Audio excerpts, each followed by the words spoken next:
Hello and welcome to the Let's Get Down to Business podcast. Me and Carl are here today and we are talking about contracts. So, I had a bit of a brainwave the other day and I was just driving along and I thought to myself, contracts are a fucking pain in the arse, aren't they? Yeah.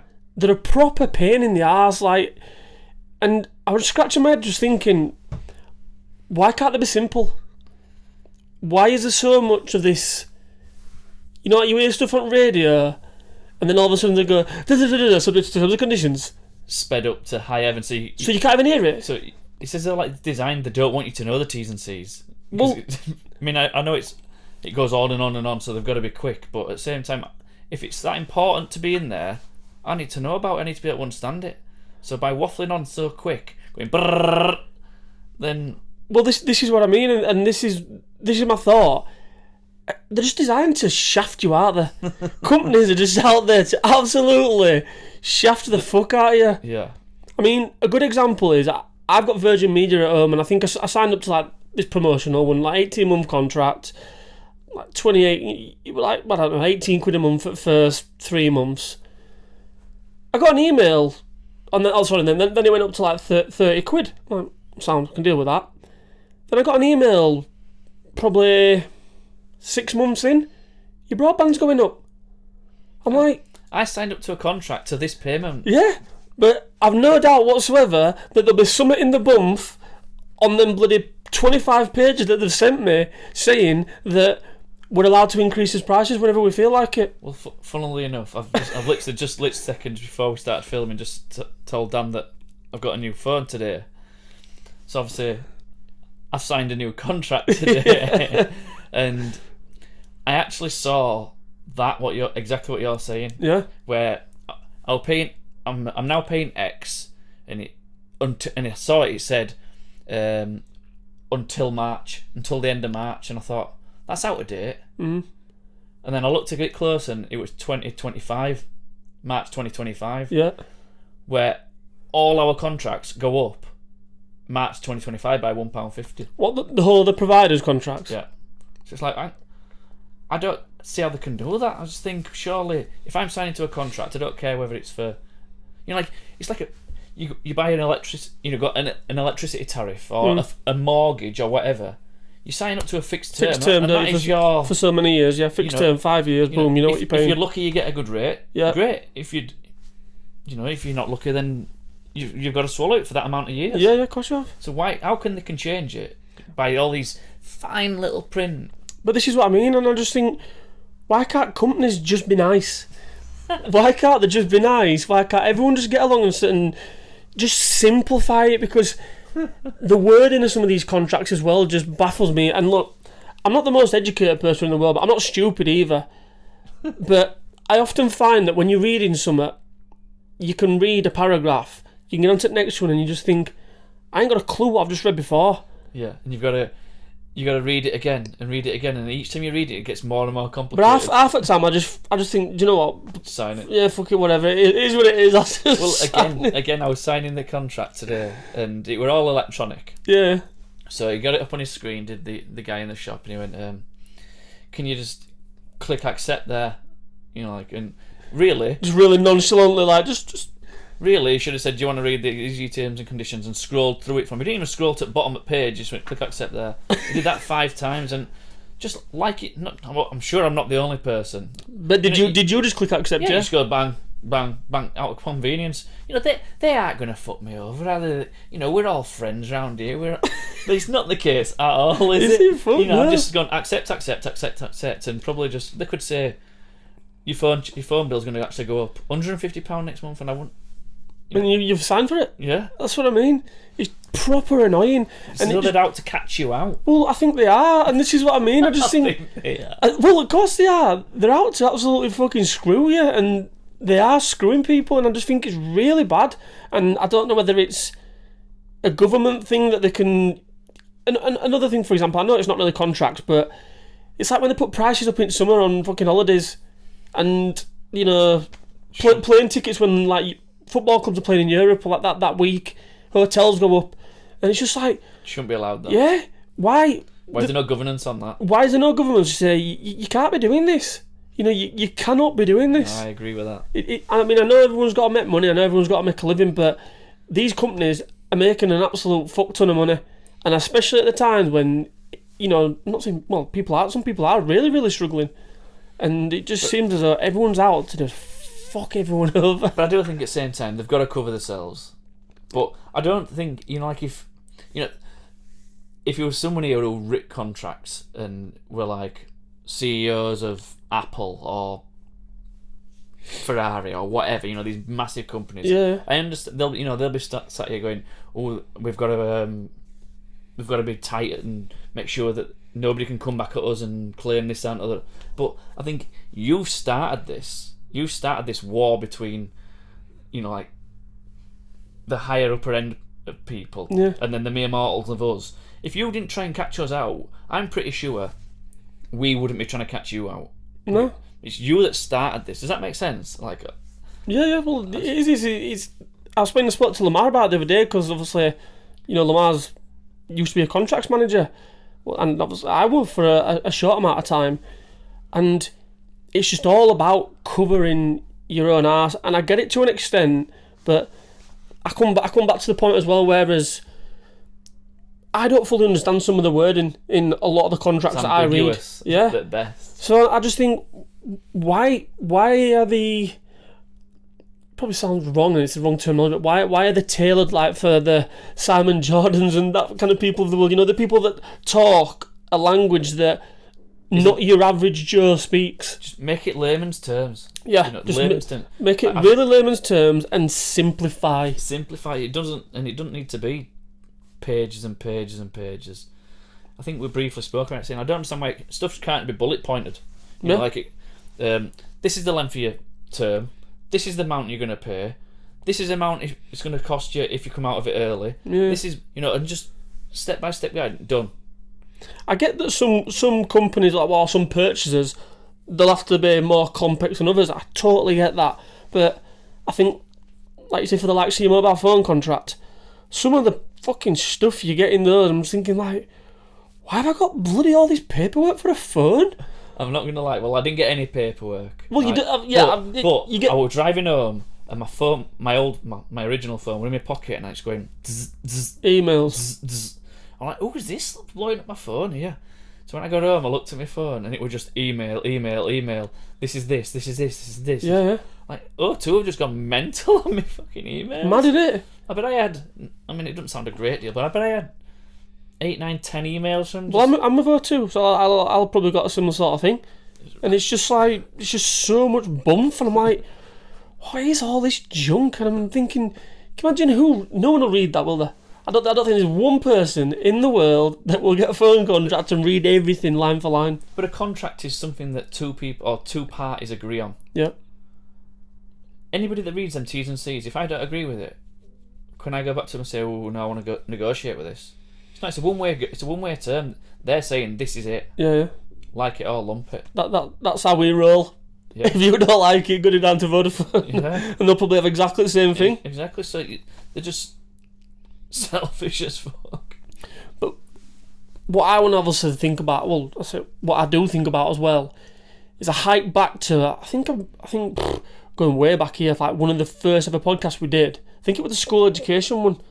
Like, why don't they teach stuff like this at school about how to read a contract, understanding it? Because me and you were talking the other day, weren't we? And I was saying pretty much 95% of the population, you'll all have your standard bills, gas, electric, rent or mortgage, council tax, all that kind of stuff, phone contract.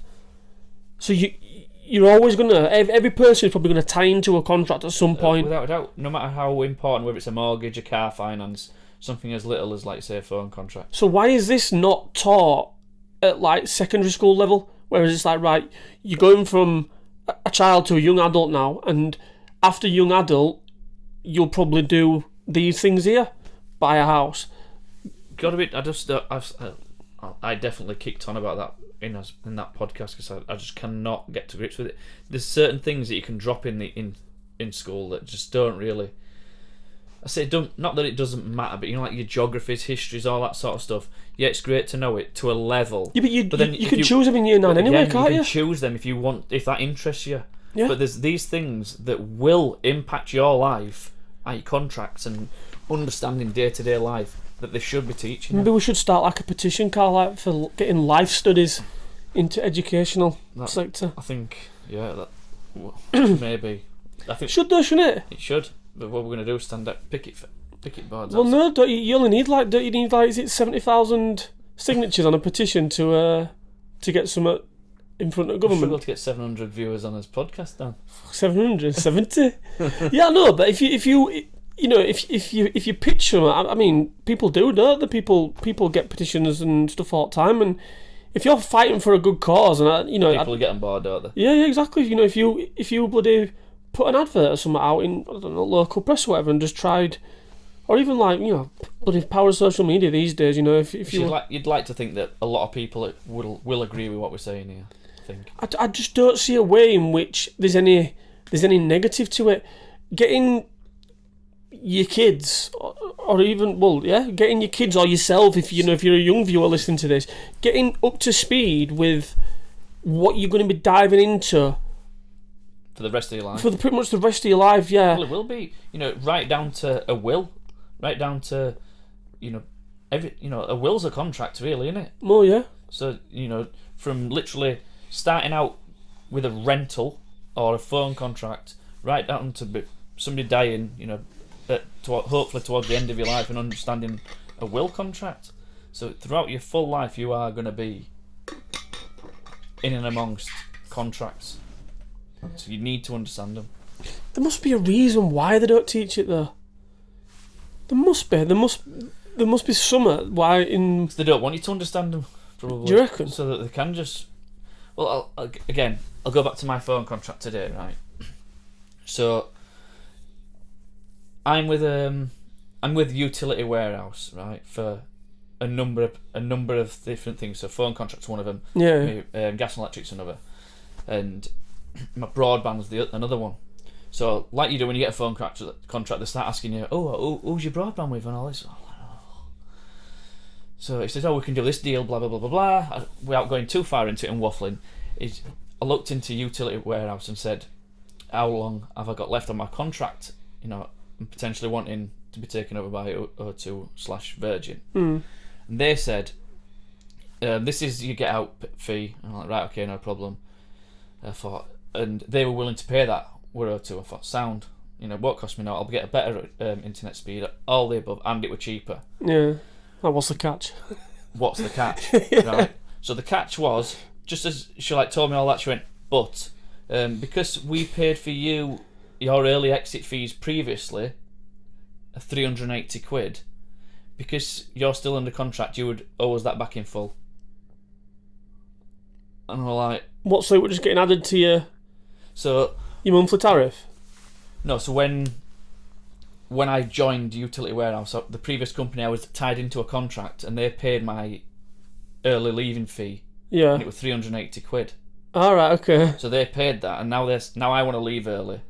Also, they're going way back. Yeah. So they're saying now we want that money back if you leave early. So somewhere in your contract, then they basically said, if you leave us early and any early repayment fees we pay for you, we can then claim back. Yeah. Ah. So even though your exit fee is this, yeah, you can pay that exit fee. It's fine. Yeah. But then we're also going to take the money back that we've got you to come to us in first place. No way. Bastards. So obviously, I didn't leave. So, Did you not? Did you stay? Well, it runs out in September, so I'll be leaving them then.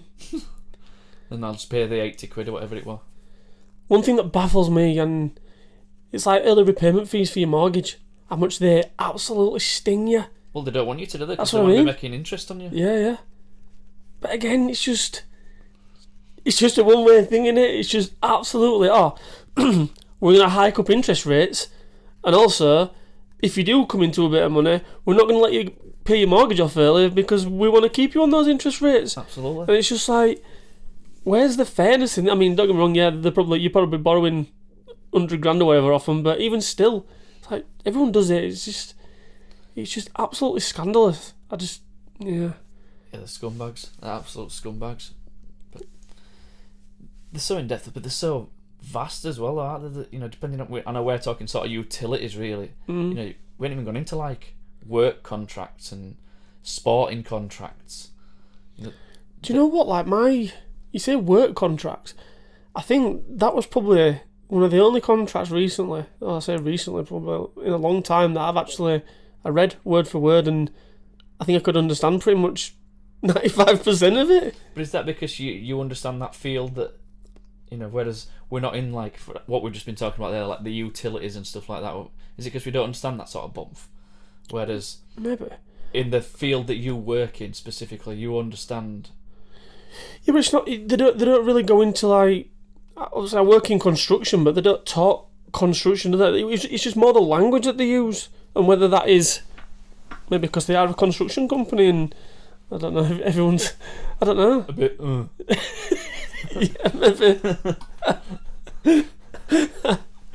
But I could literally understand it, and it was just like, all right, okay, so if I have any training now, if I leave in 6 months, I've got to pay that much back. If I leave in 12 months, I've got to pay that much. And it was just like, right. But that's bullet pointed in effect, isn't it? Yeah, It's pretty straightforward. It's not a massive paragraph. It's just a couple of lines, and it's easy to understand. Oh, honestly, like some of the remember when I worked at HSL, and I used to deal with a lot of like leases, like some of the bloody the language. It would just they'd give you like a term. Then underneath that, like, notwithstanding, and they'd be like, hang on a minute, sir, am I adhering to that, or am I going to this? And it was just like, so they've told me this, but then they said notwithstanding this, and I'm like, I don't know where I am now. It's like, you're just lost, and I guess that's why bloody solicitors and stuff like that get paid the big bucks, because... Well, it's their terminology, and it's they understand. They write that stuff to try and bamboozle you, probably to actually go back to them, so they can charge you honestly, stupid money per hour. Some of like the lease documents that you tied into, they were like hundreds of pages long. I was like, imagine sitting down and reading all that. Well, yeah, do you know what, mate? You're worth 250 quid an hour if you've got patience to do that. Because I just thought. But I wonder how much they actually read of that. Do you think they'll read it all? Or do you think they'll just like they'll know? They'll know what to look out for. Yeah, they'll know like certain subtitles where you think, right, I really need to drill down into that area and that area and that area. Well, I don't know. I mean, you'd like to think for the amount of money that you pay them, because I suppose at the end of the day, well, we had it first. I had an example firsthand where we got shafted. I say when I worked at HSL, we got shafted over by a landlord in Brighton, and it was for a lot of fucking money as well. And I think we tried basically going back to our legal guy on it, because we're like, well, if they end up charging us this, you should have picked this up within when you were reviewing a contract. When you were reviewing this lease, you should have picked this up and you should have flagged this up to us. And the fact that you haven't, it was a mental thing. Like going back through like emails and bloody it were a bit of a minefield. I was sweating me because it were a hefty sum of money. But again, at the same time, though, should it have got to that point? You know, what's gone wrong with the good old handshake? But that's what I mean. Like some landlords just aren't. Some landlords are just like, it's black and white. It's there. You've signed for it. But I think that's more of a Yorkshire thing. Like a bit of a. I say Yorkshire. Like I don't know. Northern, yeah. It's like. Yeah. Probably. What did they say? Like, my word's my bond. People do that, don't they? Like some like old people and that. Because obviously, like you say, going back to working in construction, you still got some old boys and that, and I'm like, I'm not fucking bothering with emails and that shit. No, if I say I'm going to do something, I'll do it. Yeah. And you can guarantee they'll do it, won't they? Yeah, that's true. Yeah. But I think I don't know. Obviously, I'm not criticising any Southerners or all like that out there, but I think it is more of a bit of a. There's definitely a divide there. I think where they will be more contractual, fuck you over type. So, yeah, I think that. I don't know about Southerns. I think maybe your big cities and stuff like that are more fuck you over type of people. Probably. That's where most of your big companies are, I suppose, isn't it? But you do tend to find like like old boys up here. You know, they're all about just like a gentleman's agreement. They call it, don't you? That's it. Yeah, it's a gentleman's agreement. My word's my bond. My word's my bond. I heard that for years. To be fair. Well, that's what I mean, exactly. That proves the point, doesn't it? It's probably dying out. Yeah, exactly. No one really. There must have been contracts back in the day then, when they were. Well, when God were all had. That's why I wanted to get GT on. Yeah, because bottled it, didn't he? Yeah. Bottled it. G, know who you are. Because I wanted to like ask someone a little bit older than us, like, you know, what's the difference from like contracts back in yesteryear, like, you know, back 20, 30 years ago compared to what they're like now, because you'll still take out the same ones. I don't think they'll be as in depth as what they are now. No, I don't think they will.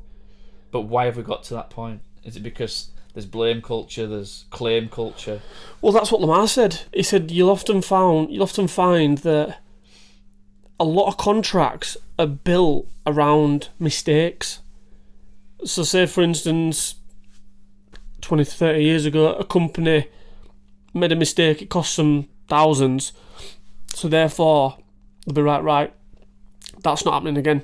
So they'll go the extra mile and they'll caveat that. Yeah, they'll write a clause or a subheading or whatever. If this happens, it's not on us. Well, yeah, they'll just say basically we are not liable, or I don't know, if this happens, then yeah, obviously liability charges back to us is X. So yeah, that's what Lamar said to me. He says you'll find that a lot of contracts nowadays are just built from mistakes that have been made from previous. So that's probably why that they're so lengthy. Well, if with using that, then they're just going to get longer and longer and longer and probably more. I'll use it again. More ambiguous, where people can't understand anything, just to try and cover them. Covers a wider range. I understand it for, you know, your big ticket items. I'm just thinking off the top of my head now, like your houses, your cars, those, you know, like those sorts of stuff. But there definitely is a lot of stuff that can be simplified. So, like, you know, we go back, like mobile phone contracts is one. It's like, what more? I don't really understand what more you need to know apart from how much you're paying a month and how long your contract is. Well, I think, yeah, there's probably a couple more. You know, like early exit fees. Well, yeah, if you miss a payment. Miss. You know, but there's probably half like a dozen. cancellation policies, termination policies. Yeah. There's half a dozen probably in there, but yeah, there's. But again, you know, you're thinking back, like you could probably fit all that into bloody two pages of A4. I was going to say 1 page of A5. Fag packet. Yeah. It's true, isn't it? Yeah. But you like your big ticket ones. I get that you need more cover. You need a lot of cover for, yeah. But it does feel as though the world's just a little bit, not blame culture, but. Oh, it is. I think it definitely is. Do you reckon? Complete blame culture. It's never my fault. You think blame and claim culture, for sure. Yeah, well, I'll definitely blame. I think everyone's out like to catch everyone out. Yeah, I say we say everyone, but a quick buck. You know, if you can make some money or get something for free because I can find a fault in that or this or anything, they're going to do it because everything's goddamn expensive now. People just want to try and get something for free. Well, my car insurance is due next month, and I'm absolutely dreading it. Like my mum's, I think she said hers, like, she's bloody 60-year-old. Hers went up 300, 400 quid or something. Mine's nearly doubled. Has it? Mm. I think I've got 3 points more than what I had on the last one as well. I'm honestly dreading it. I think we were around 500-600 and I'm sure it's 11 now. Yeah, see, I were like 11 before.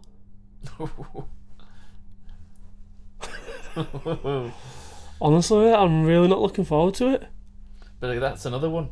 There's a sly little bit in like your car insurances where, or maybe not just car insurance, where if you don't know exactly when that runs out, it just rolls over, and all of a sudden, hang on, you don't just roll over, but yeah, increases. Yeah. And then you look at your bank statement, and you're like, what the fuck's happened here? Well, I suppose I'm aware of that because I think I got caught out with it before once.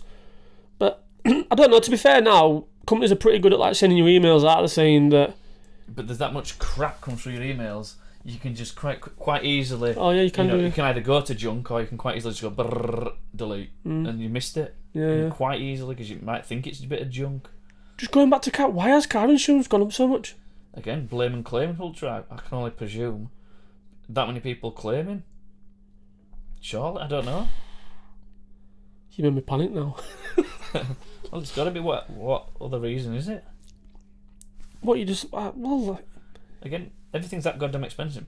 People need a book. So if they can, whiplash. Oof. Do you think? You reckon that's what it is? I genuinely do, yeah. Mental. I've never done it. I'm not saying I wouldn't do it, but how many people do you know, or we know, that have had a claim and have got something, and there were nothing really wrong with them? I think we all know somebody. Yeah, I know, but that kind of stuff's been going on for years, hasn't it? It seems all of a sudden that everyone's on their arse, and it's jumped right up. Yeah, just out of nowhere. Stuff creeps up, doesn't it? Like petrol creeps up every now and again, but it's like car insurance just seems to have skyrocketed up, and there's no real explanation as to why, or if there is, I've missed the memo. Well, like I say, the only thing I can think of is the claiming. But like you say, I do agree with what you're saying, to be fair, in that it's always gone on. But is it more common now? I don't know. What, that more people are claiming? Possibly. I don't know. I'm really panicking now. Yeah, as contracts go, it's well, my mate Kanye, who you really like, big fan. He was saying, like, you need to do away with contracts. He was saying doing away with them though, and replacing them with what? Well, no, just go back to the old handshake. Just basically. Well, either that. The thing is, if you meet, we need them. If you meet, yeah, you do. If you meet people that you trust, that's a different matter, innit? But I do get that you need him for some stuff. But don't get me wrong, that guy's probably dealt with contracts that me and you could only dream of seeing. Yeah. And even he was saying, we need to do away with all this. You literally just need to just write, just boom, boom, boom, boom, boom, just bullet point stuff. It's true. And simplify. Yeah, that's what I'm saying. Stop trying to bamboozle people. Yeah, well, yeah, and honestly, he's a fucking genius, is Kanye. I know you don't rate him, but he is. I'm telling you, he's an oddball. He is a little bit odd, but a little bit odd. He's one of the biggest freaks in the world. Yeah, but a lot of that'll just be for sure, I reckon. Maybe. I'm pretty sure I'll never meet the guy to find out, but you never know. He comes across as a complete freak show. He's odd as fuck. A lot of geniuses are odd to that. They just say they're all a bit quirky. He's not quirky, mate. He's just a freak. I rate him. I think he's a good guy. Right, mate. On that, I'm gonna wrap it up because I'm gonna have to go get a second job to pay for my car insurance. Oh dear. Sound. Right, guys, thanks for watching as always. If you can give us a subscribe and give us a like, it's much appreciated. And yeah, man, catch you on the next one. See you later.